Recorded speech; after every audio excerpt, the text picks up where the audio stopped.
abandonamos Egipto para emprender un viaje a través del océano e irnos al otro lado de este charco y recuperar la sección de la semana pasada, Más allá de la historia, aunque no será una segunda parte de Ramón Pané, sino que quisimos centrarnos en la imagen de unos mitos llamados taínos que nos va a contar Cristóbal y que tienen visos de ser apasionantes. Cristóbal, muy buenas noches. Buenas noches a todos. Vamos a empezar por el principio, como decía aquel. ¿Qué son los mitos taínos para aquellos que no escucharan la sección que recomendábamos de Ramón Pané de la semana pasada? El pueblo taíno es uno de esos pueblos que se encontró, digamos, los europeos cuando viajaron a América. En 1492, en la Española, que actualmente está dividida en dos, en la República Dominicana y Haití, ahí habitaban unos pobladores que se llamaban taínos. Taíno significa buenas personas. Pero estos taínos no estuvieron siempre aquí en esta isla. Vienen, como dijimos en el anterior programa, de más o menos por la zona del Orinoco, de Sudamérica. Vinieron saltando de isla en isla hasta llegar aquí, a Cuba y a las Antillas Mayores. Aquí se encontraron con otros pueblos que ya existían y fue una asimilación bastante buena. En contra siempre tuvieron a otro pueblo que también habitaba Sudamérica, que fueron hacia las Antillas Menores, que eran los caribes. Los caribes eran carnívoros, caníbales, y raptaban a las mujeres de los taínos, y veremos que todo esto tiene mucho que ver después con estos mitos. Yo creo que es bueno también que digamos que, por ejemplo, cuando llegó Colón, se llamaba Quisqueya aquella isla, aunque también la llamaban Haití. Fijaros qué importante, ¿no? Que después Haití se volvió a llamar una porción de aquella isla. Haití significa áspero. Y le dieron este nombre porque tienen las montañas de una forma especial, como bastantes ásperas, ¿no? Rugosas. Y yo creo que ya es importante que nos refiramos a estos mitos, que estos mitos nos ha pervivido gracias sobre todo a la tradición oral, porque pasaban de generación en generación mediante la tradición oral. Poco nos queda de otro tipo de documentos, otro tipo de materiales, porque hay que tener en cuenta el clima de la Española, el clima de aquellas zonas, ¿no? De aquellas islas del Caribe, ¿no? Tan malo para la arqueología, que se lo come todo, absolutamente todo. No es como en Egipto, que acabamos de hablar de él, que la conservación arqueológica es mejor, es más importante. Y vamos a empezar con sus creencias, estas creencias que tenían los indios para los españoles cuando llegaron, taínos, que vamos a llamarles a partir de ahora nosotros taínos, que así se llamaban a sí mismos. Estos taínos creían en un dios. Durante mucho tiempo se ha creído que eran politeístas, es decir, que creían en muchos dioses, pero más bien era como un juego, digamos, para aceptar que eran unos pueblos nada similares al cristianismo. Por lo tanto, había que meter mano dura y aprovecharse para que sean esclavos. Pero se ha demostrado que tenían un dios superior llamado Yacajú Pawa Maracoti. Pero cuidado aquí, estamos hablando de que Ramón Pané, ya hablamos de este personaje en la anterior edición de Más allá de la historia, nos dice que tenía madre este dios. Por lo tanto, es único, pero tiene madre. ¿De qué estamos hablando? Después yo creo que podremos despedazar exactamente todo lo que estamos hablando, que tiene mucho sentido. Pero sigamos con los mitos. Es importante que vamos a empezar, aunque no sea en el orden, de cómo se hizo el mar. Yaya era un ser extraordinario, un gigante antes de los hombres, ¿no? Estamos hablando de un titán, quizás. Yaya significa ya, el de aquí, o sea, Dios de aquí, y el otro ya significa el dios de allí, del otro lado. Pues tenía un hijo que se llamaba Yayael. Él significa hijo de Yaya. Tuvieron un enfrentamiento, Yayael que quiso matar a su padre. Este lo desterró durante 4 meses. Veremos que el número 4 es muy importante para la sociedad taína. Una vez que lo expulsó, Yayael vino para vengarse e intentar matar a su padre. Pero finalmente Yayael no lo mató, mató Yaya a su hijo Yayael. Y esto es importante porque los huesos que quedaron de su hijo los metió en una calabaza. Los huesos desde la antigüedad ha significado como resurrección. A través de los huesos se podría también resucitar, cambiar, evolucionar. Estos huesos fueron metidos en una calabaza. La calabaza, ese símbolo tan importante también para los peregrinos, ¿no? Donde meten ese agua que llevaban antiguamente y tan importante esa calabaza. Pues bien, la colgó en el techo. Que estamos hablando de un mito en el que también las sociedades lo utilizaban, es decir, cogían a los huesos de sus parientes y lo tenían en casa. Pues bien, un día bajó lo que era la calabaza y vio que saltaban de ahí peces pequeños y peces grandes y había mucha agua. Se había transformado ¿en qué? En vida. La muerte se había transformado en vida. Por lo tanto, ¿qué hicieron con los peces? Comérselos.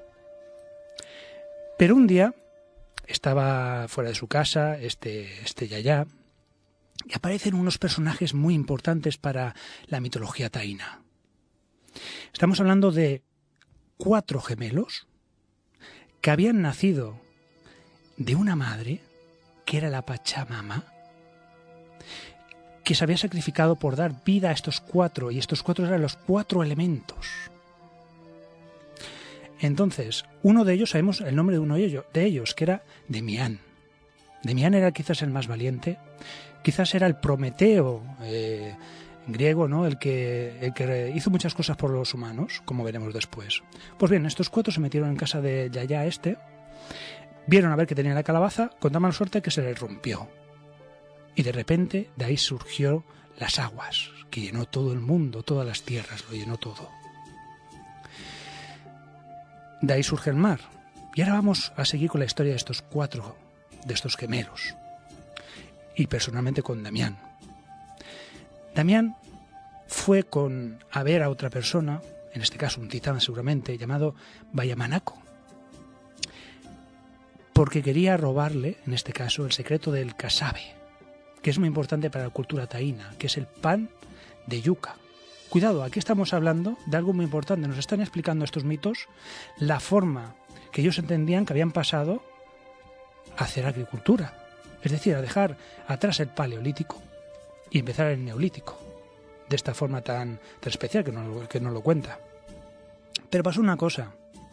Este ser Vayamanaco pues se enfadó y esputó encima del pobre Damián.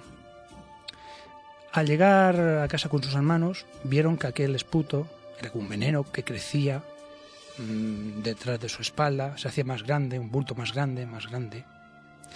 Pensaron, ¿cómo se lo quitamos a nuestro hermano? ¿Qué hacemos para quitarlo? Pensaron distintas formas y al final hallaron un hacha. Con un hacha dieron el primer golpe. No hubo manera. Siguieron con el hacha hasta que surgió de ahí una tortuga. Una tortuga que es muy importante, viva, por supuesto. Y de esta tortuga, ¿por qué es tan importante? Porque los 4 hermanos pues tuvieron relaciones sexuales con la tortuga. Los 4. Sí, estarían un poco desesperados. A través de la tortuga es cuando salen los humanos para esta cultura mitológica taína. Entonces vemos la importancia que tuvo pues estos mitos, ¿no? para esta gente.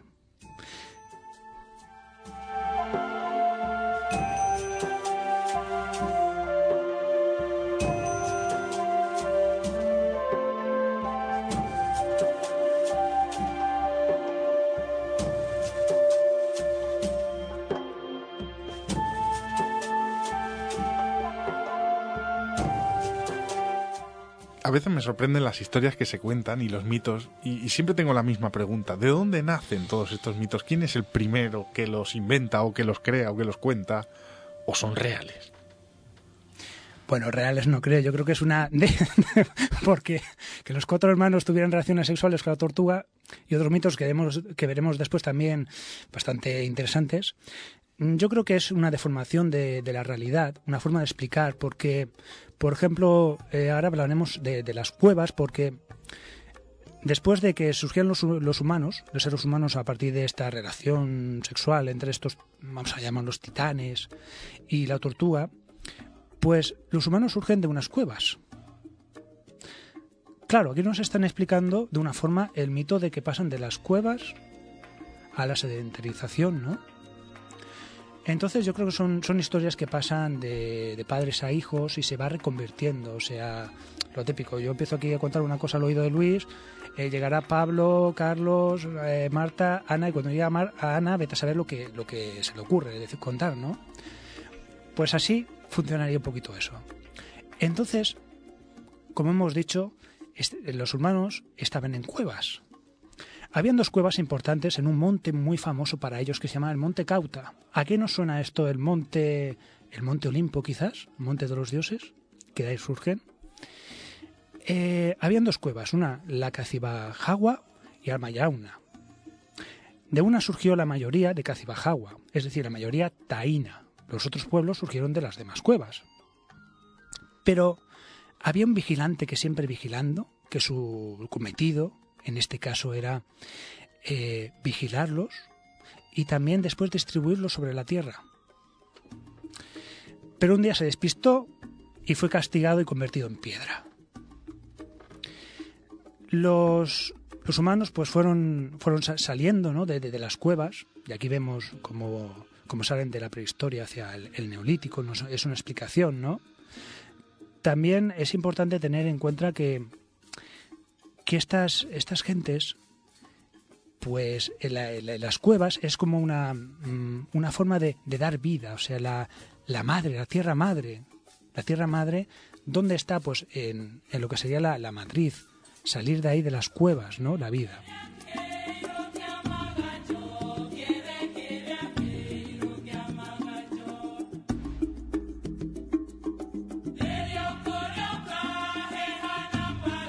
Más allá de la historia, con Cristóbal Martínez. Yo creo que ya es hora de pasar a uno de los mitos que a nuestro director Pablo más le gusta. Una tierra sin mujeres, que nos relata Ramón Pané. Pues vamos a explicar cómo pasó esto. Resulta, si Marta no se nos ahoga, que había como una especie de incesto en la sociedad taína. Es decir, y todo esto es explicado porque había un matriarcado de esas diosas madres antiguas que eran predominantes por encima del hombre. Y esto es importante porque este mito explica eso. Un buen día, un ser llamado Guajayona se llevó a todas las mujeres a otra isla. Algunos dicen que a Martinica, de aquí viene lo de mujeres, pero no lo sabemos. Se llevó a todas las mujeres dejando a todos los hombres sin mujeres, desesperados por tener relaciones sexuales con mujeres. También a los niños, que los dejaron solos en un río. Y estos niños tienen una historia muy curiosa también. Empezaron todos a llorar, a llamar a Toa, Toa, que significa mama, mama. De tanto llorar y tanto decir Toa, Toa, se convirtieron en ranas, curiosamente. Y ahora vamos a esa historia que hacían los hombres sin mujeres. Poca cosa, la pasaban mal los pobres. Entonces, un buen día vieron como de unos árboles bajaban unos seres raros, pero que no tenían sexo. No tenían ni pene ni vagina. Claro, pensaron, bueno, ¿qué hacemos con esto? Y aparte esto es importante también porque una comparación con otras sociedades, por ejemplo con la Biblia, que surge de un árbol, de la manzana. ¿Qué es lo que baja de ahí? La serpiente, el mal, correcto. Pero sigamos más con esta historia. Claro, intentaron atrapar a estos seres, pero se resbalaban, no podían cogerlos. Fueron al pueblo y decidieron pues que llamar a unos caracoles, que eran unos seres con una enfermedad rara que tenían, digamos, toda la piel muy áspera para poder atrapar a esos seres. Así lo hicieron. Atraparon a estos seres, claro, pero el problema es que tenían la piel totalmente lisa, no tenían ningún sexo, entonces dicen, vale, ¿qué hacemos ahora? estamos desesperados, queremos tener relaciones, ¿qué hacemos? A alguien se le ocurrió atrapar un pájaro llamado Inriri, que sería como un carpintero, no un pájaro carpintero. Lo ató al cuerpo de estos seres y el pájaro carpintero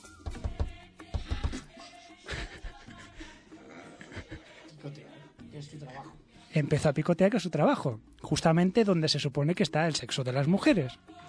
Y así, por fin, los hombres tuvieron una nueva clase de mujeres. Las carpinteras. Nos reiremos, pero esto tiene mucho sentido y ahora lo explicaremos por qué. Estamos hablando que las mujeres antiguas, o sea, ya no valían, aparte por el incesto, etcétera, ya no valían. ¿Por qué? Porque quizás estaban por encima del hombre. Una sociedad por encima del hombre. Después de estas nuevas mujeres, pues serían por debajo del hombre.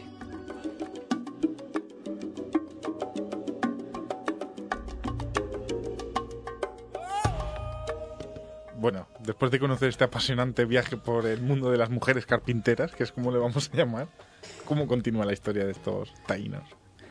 Pues nos quedan, por lo menos, que nos va a dar tiempo a hablar de dos mitos, ¿no? Digamos. Un mito relacionado con la muerte de los taínos, ¿no? Que cuidado, que hablaremos también de incubos. ¿Sí? Y ahora vamos a entrar en lo que hemos dicho de los vejiques. Los vejiques eran chamanes, muy importante para la sociedad taína, ¿no? Era el que se comunicaba con el otro lado, el que también se encargaba de todas las medicinas, digamos, de las plantas, conocía las plantas para las curaciones, etc. Este vejique, digamos, utilizaba siempre un ritual que era el ritual de la cojoba. En este ritual, a través del tabaco y otras sustancias que todavía no sabemos, con una caña más o menos de un medio brazo o así, aspiraban por la nariz. ¿Para qué? Para colocarse y poder contactar con ese otro lado, según decían ellos. Los europeos que llegaron allí, los castellanos, era lo que peor llevaba. Ramón Pané, por ejemplo, siempre los acusaba que eran unos mentirosos. Toda esta gente, porque más de una vez descubrieron sus falsedades, ¿no? Imaginaos una cosa, para curar a alguien, iban primero, antes de ir, en una bolsita, llevaban unos trocitos de carne o unas piedras pequeñitas y las llevaban. Iban a ver al enfermo con la cara pintada de negra para ahuyentar la enfermedad, para que él no. Y tenía que hacer la misma dieta que hiciera, le mandaba también al enfermo y tal. Vale, pues una vez delante del enfermo empezaba a hacer distintos bailes, cantes, y una vez hechos también unos masajes, unos tembleques que le daban, pues chupaba cualquier parte del enfermo. Sí, a veces le tocaba lo que le tocaba, pero bueno. Y una vez que lo chupaba, expulsaba, que se había metido previamente en la boca, eso hemos dicho antes, esos trocitos de carne o esas piedras, lo expulsaba. Y decía, por ejemplo, si era carne, decía, mirar, esto lo ha enviado un cemí, que hablaremos de los cemíes, un espíritu, porque no has cumplido bien tu cometido hacia esos espíritus. Si eran unas piedras, lo que sacaba, según le daba, si eran unas piedras, guárdala y a cualquier mujer embarazada dáselas porque tendrá prosperidad en el parto. Entonces estamos hablando de unas curiosidades bastante bien, hasta aquí. Y entonces también tiene un cometido especial también el vejique. El vejique tiene esa comunicación con los cemíes. Los cemíes eran una especie de unos espíritus, vamos a llamarles ángeles. Pero hay que recordar que estos seres, estos habitantes, eran animistas. Es decir, creían que cualquier objeto, cualquier vegetal, podían tener alma. Podían tener esa alma que estaba aquí y en el otro lado. Entonces, por ejemplo, un ejemplo muy rápido, lo podían hacer tanto de madera como de piedra o de otros elementos. Uno de madera, por ejemplo, ¿cómo se hacía? Uno iba por el bosque, iba andando y de repente veía un árbol que se movía y los demás no. Llamaba a un bojique, este bojique hacía el ritual de la cojoba, es decir, se ponía fino. Entonces, hablaba con él de una forma directa, diciéndole, bien, yo soy el vejique, ¿por qué me has llamado? Entonces, el árbol Le decía pues que era un cemí, que era un espíritu, y le decía cómo tenía que hacer esa forma, esas tallas, de esa manera tan elocuente. Y eso se guardaban en las casas pues como para controlar el tiempo, para que vengan mejores cosechas, etcétera, etcétera. Y vamos acortando porque creo que tenemos poco tiempo, ¿verdad, Pablo? Bien. Vamos quizás a otras partes también muy interesantes. ¿Cómo entendían la muerte los taínos? Para los taínos la muerte no era más que un paso normal hacia el otro lado, ¿no? De hecho, los taínos de la isla, la española, de lo que hoy día es Haití y República Dominicana, ellos creían que había un lugar específico donde iban los muertos y que allí pues vivían la vida, vamos, salvajemente y tranquilamente, pero de noche podían salir. Y ese es un gran peligro, porque de noche los muertos podían salir, divertirse, beber, ¿y qué buscaban? Yacer con personas. Y ese yacer era importante porque para reconocerlos, fijaros una cosa, para reconocerlos miraba si tenían ombligo. Si no tenían ombligo, eran muertos. Si tenían ombligos, no. ¿A qué nos recuerda esto? Anda, la Biblia nos dice que Adán y Eva, antes del pecado, digamos, tenían la piel lisa totalmente. ¿Por qué? Porque es una vida pura, es otra vida, una trascendencia a otra vida. Bien, como hemos dicho, la muerte de cualquier persona, incluso los caciques, ¿sí, Pablo? Yo es que no puedo evitar la pregunta. Si no tenían ombligo, pero tenían un pájaro carpintero ahí, ¿qué eran? No, el pájaro carpintero era para las mujeres. Es verdad. Sí. A ver, para las mujeres. Para los hombres, un pájaro carpintero no creo que saliera nada bueno de ahí. Tampoco para las mujeres, pero vamos a Continuemos. Normalmente a los muertos se les abandonaba directamente pues en cualquier sitio, se les abandonaba en sus últimos días, en sus últimas fuerzas, con un poquito de agua, un poquito de comida, y se les abandonaba. Porque ellos pensaban que iban tranquilamente a otro lugar, mejor que este, ¿no? En cuanto a los caciques, porque hay que recordar que la sociedad taína estaba dividida entre caciques, nobles, que eran los que se encargaban de la guerra, también parientes de este cacique. Después vendrían lo que sería el bojique, que hemos hablado de este hechicero con una importancia vital para estos pueblos, que lo único que podía toserle, digamos, era el cacique. Y después, digamos, el pueblo normal, que se encargaba de la agricultura, etcétera. Bien, pues cuando un cacique moría, podían pasar hasta un año pues preparándolo. Lo momificaban. Es decir, le vaciaban las vísceras, intentaban con unas sales especiales mantenerlo, etcétera. Y lo sacaban en procesión, a veces, para reclamar lluvia o para aplacar cualquier cosa que les venía de, pues, por ejemplo, los huracanes, lo estoy diciendo bien, que para ellos era, digamos, estos seres, estos espíritus de las tormentas.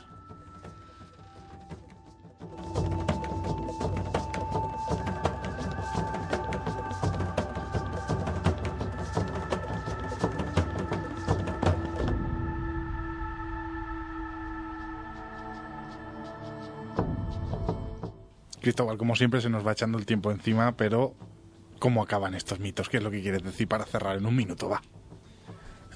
Un minuto, pues. Hay que decir que todos estos mitos nos explican de alguna manera, ¿no? Claro, unos mitos que hemos escuchado son escandalosos, ¿no? Pero nos explican un poquito la historia tradicional de estos pueblos, ¿no? Contada de una manera tradicional. Hay que decir también que mucha gente cree que la sangre taína fue extinguida después que los españoles llegaran. Pues se ha demostrado en un estudio reciente que mucha de esta sangre todavía corre por estos pueblos. Quizás perdieran, digamos, lo que era su forma de ver la vida, sus creencias. ¿Por qué? Porque no olvidemos que del África fueron mucha gente, muchas culturas de África, digamos, la cultura negra. Y entonces transformó, digamos, lo que fue estos mitos, estas culturas. Y ahí tenemos, por ejemplo, el budismo, ¿no? El vudú, tan famoso allí en esas tierras, ¿no? Bueno, pues yo creo que ha sido una explicación muy interesante, además muy graciosos los mitos, pero bueno, eran así, y así nos gusta explicarlos y representan siempre algo. Nosotros nos reímos, pero... Y fíjate cómo tienen alguna correlación con algunos mitos también que hemos visto, ¿no? Como robar el fuego, robar, digamos, el alimento, ¿no? En este pueblo, como algunos mitos parece que surgen de algún sitio, quizás. Correcto. Quizás de su propia mente, que el ser humano es capaz de pensar en esas cosas, o quizás de algo más, no lo sabemos. Bueno, pues espero que todo esto lo veamos reflejado en ese trabajo que estás haciendo sobre Ramón Pané y mucho más, que es muy interesante y que, como siempre, muchas gracias, Cristóbal. A vosotros, buenas noches.